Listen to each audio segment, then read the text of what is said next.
At the beginning of the US-Iran war, Iran was using a victory denial strategy. That is, we may not be able to defeat America, but we will not accept defeat either.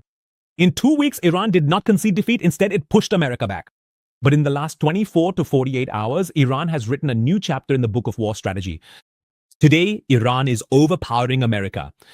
Today, America appears more desperate than Iran. Today, America is talking about a ceasefire. Iran says, what's the hurry? Today, Iran, not America, directs the course of the war and sets the narrative. How did the impossible become possible? Now, just look at how many headlines have come out in the last 24 hours. Iran's rockets haven't run out. In fact, it has started launching even more deadly attacks, whether it's on Israel or on Dubai.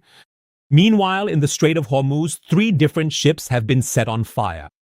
Now, at this global choke point, the movement of oil has come to a complete halt. As a result, the price of oil per barrel has been threatening to reach $100. After 1 year, Iran doubled the pressure. Bombing on Iran is certainly ongoing, but the USA is rapidly moving its aircraft. First, 15 fighters went, then hard raiders, and now the massive KC-135 stratotanker, including 4 Americans, has now crashed. Confirmation has come that 4 people have been killed. America is saying that it was an accident, but in Iraq, an Iran-backed group is claiming responsibility for shooting down this aircraft. On one hand, Trump is shouting loudly that we have won the war. At the same time, he also wants to talk about a ceasefire with Iran. But Iran's new supreme leader, Mojtaba Khamenei, is now setting tough conditions. That even before talking, you will have to do this, this, and this, so it doesn't seem like Iran is in any hurry. Meanwhile, the American media is exposing Trump every day regarding ending this war. First, it became clear that the Trump administration had not even planned for the possibility that Iran would blockade the Hormuz. And now it is being revealed that at least 170 American soldiers have been injured in Iran's attack. Some of them are in quite serious condition. They were quietly taken to Germany without informing anyone. For medical treatment? About 4 years ago from today, when Russia launched an attack on Ukraine from 3 sides, President Putin publicly stated his goals, explaining why he did this. His goals were the denazification and demilitarization of Ukraine, but everyone knew the real objective. In reality, it was to keep Ukraine away from NATO militarily and to install a puppet regime there, to put his own figurehead in place. His calculation was quite clear. Ukraine would surrender quickly. He thought he would achieve a quick victory and Putin's stature would rise. Perhaps that's why Putin didn't even declare it a war. He called it a special military operation. Now it's been 4 years, and that military operation is still ongoing. And despite all the difficulties, Zelensky has not given in. It seems America didn't learn anything from this story because on February 28th, together with Israel, it launched a deadly airstrike on Iran. They wiped out the entire Iranian leadership. The objective here was very similar. As soon as Iran's top leadership is eliminated, there will be a regime change and America will get access to plenty of oil. But after 14 days, even American experts are now admitting that bringing about a regime change in Iran has become even more difficult. Not only that, within just 2 weeks, America's Operation Epic Fury is now being called Operation Epic Blunder. The stated war goals were not achieved. In fact, the opposite happened. There is chaos around the world over oil and petroleum products. Even the US Navy has thrown up its hands. They are saying, brother, we can't guarantee safe passage for oil tankers through the Strait of Hormuz from here. It's beyond our capability. It's too risky. Meanwhile, Iran has now issued a warning to America. If any harm comes to our oil infrastructure now, we will target all oil infrastructure across the Middle East. And now even the American radar is no longer there to protect the Gulf nations. Now even the Gulf nations themselves are upset with America. In fact, for dragging them into this war, the losses they suffered are a separate matter. But how did it happen that America neither planned for the ammunition nor for Iran's blockade? What kind of arrogance was it living in? In today's episode, how did this very arrogance, this overconfidence of America, become its downfall? Has Operation Epic Fury turned into Operation Epic Blunder for Trump? How did the biggest mistake of his life allow Iran to completely turn the tables? Why is Trump now looking for an exit ramp? And what is the most interesting thing? What is that one thing, that ultimate weapon, that one masterstroke which Trump can still use to win the war? Donald Trump is saying that America has already won this war. Not just once, but repeatedly he claims that they have destroyed Iran's navy, destroyed their air force, destroyed their leadership. Everything's going to be fine. And you never like to say too early that you've won. We won in the first, our war was over. Now, regardless of the various things Trump claims, the reality is that America has once again embarked upon a war that might take weeks, months, or even years to end. Trump is saying that America had already successfully won the war within the first few hours. But new reports tell us that America had already lost this war in the planning stages, even before stepping onto the battlefield. In fact, during the planning phase of this war, American and Israeli officials thought that if they removed Iran's top leadership, Iran would collapse. Without its leaders, it would not be able to fight. There, the opposition would protest and America would quietly install a puppet regime. This was the biggest arrogance or miscalculation of this war, you could say. Iran did not turn out to be Venezuela.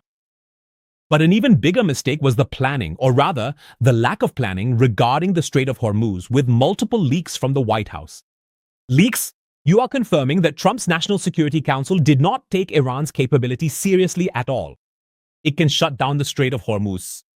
They didn't even calculate how long it could keep it closed. At the Pentagon, these worst-case scenarios were treated as secondary considerations. Meaning, considering what Iran might do at the world's most critical oil choke point, which passes right along Iran's border, and calculating that was made optional. Because apparently everyone else is a fool. Only Trump and America are smart. Classified Congressional. In the briefing, the Trump administration admitted that if the Strait of Hormuz is blocked, America has no concrete plan how to reopen it. Their belief was that closing Hormuz would actually harm Iran more, so Iran wouldn't do it. But for China, the Strait of Hormuz remains open. The money for oil is still coming from China. Today, Iran is harassing other countries, including India. But it is still taking money from China. This could be the biggest backfire of this war for America. Ayatollah Ali Khamenei's son, Mojtaba Khamenei, becoming the new supreme leader, a man who is close to the IRGC, a man whose entire family was wiped out by the US and Israel, and who is now determined to take revenge.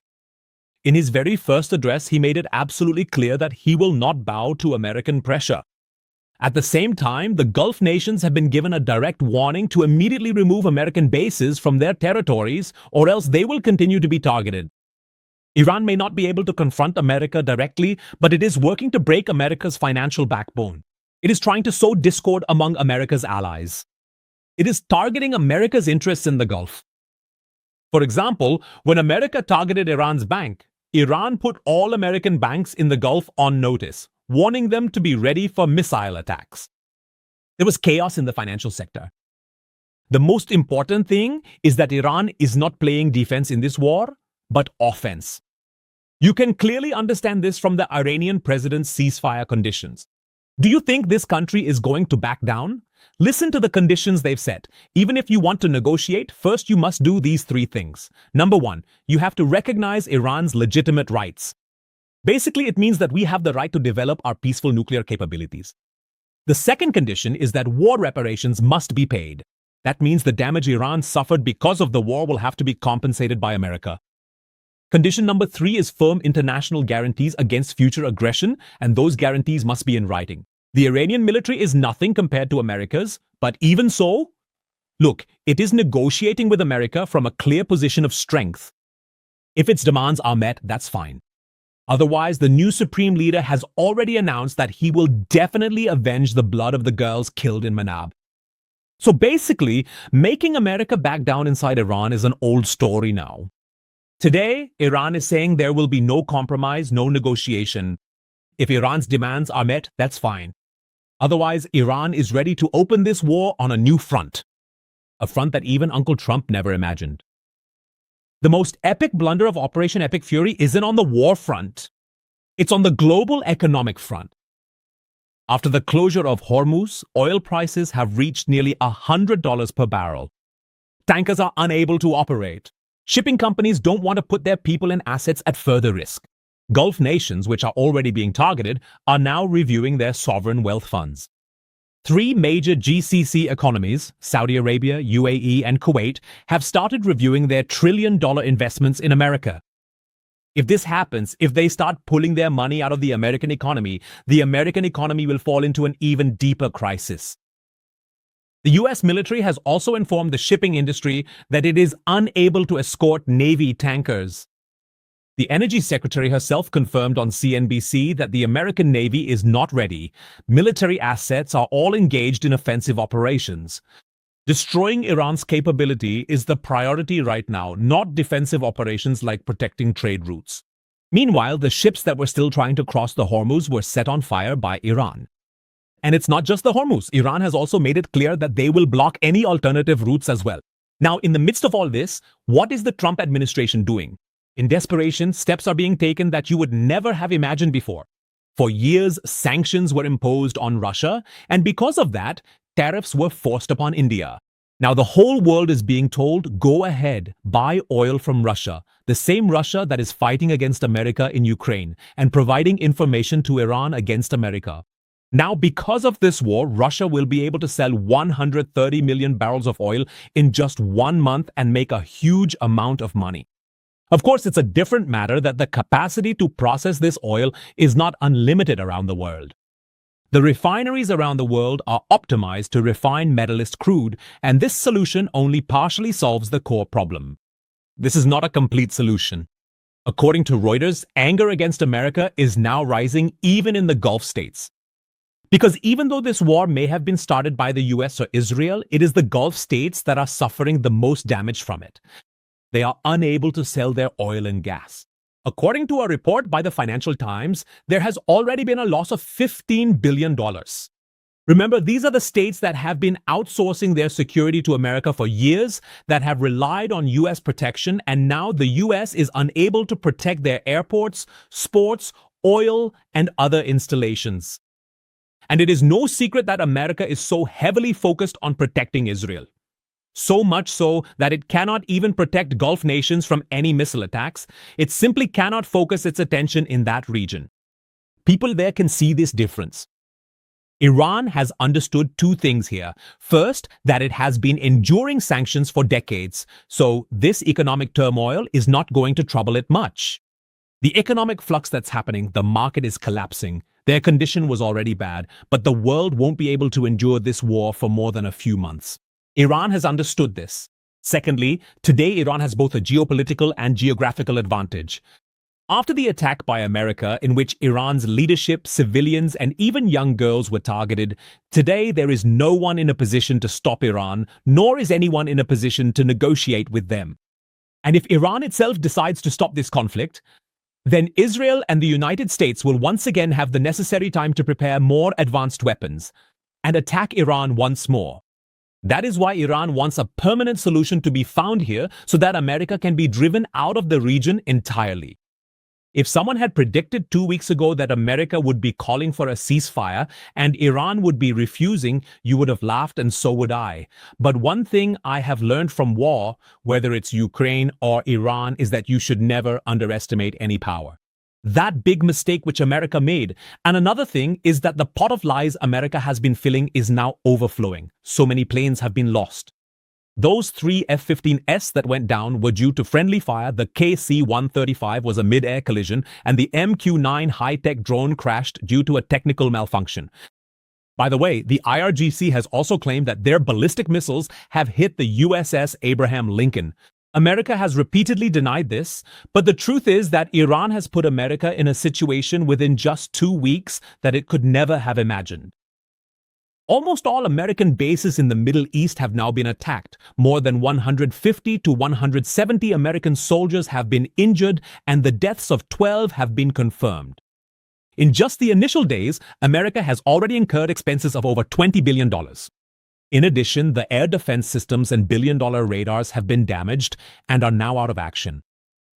Years' worth of ammunition stockpiles have now been depleted, and the humiliation doesn't end there.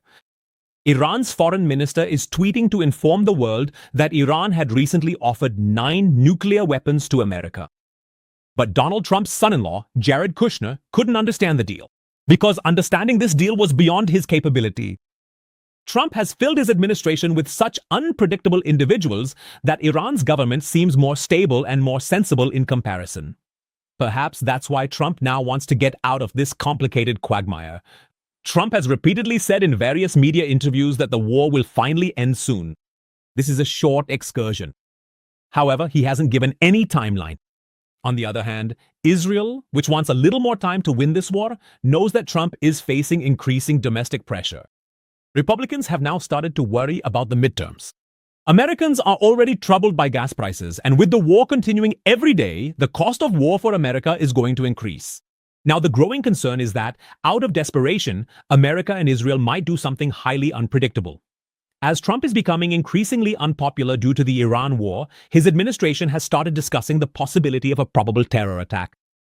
A narrative is currently being established among the public that they have received specific information about Iranian leaders activating a sleeper cell on US soil and that there could be an attack in America, on a scale comparable to that of 9/11. Today, with Trump being as unpopular as he is, if a major terror attack were to happen at such a time, if such a major attack happens on the country's own soil, then the entire nation will surely unite behind him, and Donald Trump will be able to get out of this serious trouble. Independent voices in America have already started saying that, boss, this could be a false flag operation, and that American lives could be lost just to save Trump's political future. You need troops, boots on the ground, American boots on the ground, and there is zero appetite for that in the administration, much less in the country. Israel would obviously like a round trip, but what would it take to do that? It would probably take some sort of terror attack in the United States. One terror attack, and America will have an excuse to send its soldiers into Iran, to put boots on the ground inside Iran. By the way, the soldiers are ready. The plan is ready too. All that's needed is a trigger. Now, whether that trigger is real or a false flag. At this point, perhaps it doesn't matter anymore to the leadership of America and Israel. You must have heard the saying, desperate times call for desperate measures. We've already shown you evidence about how Israel has used false flags. Now, the only thing to watch is how low Trump will stoop in his desperation.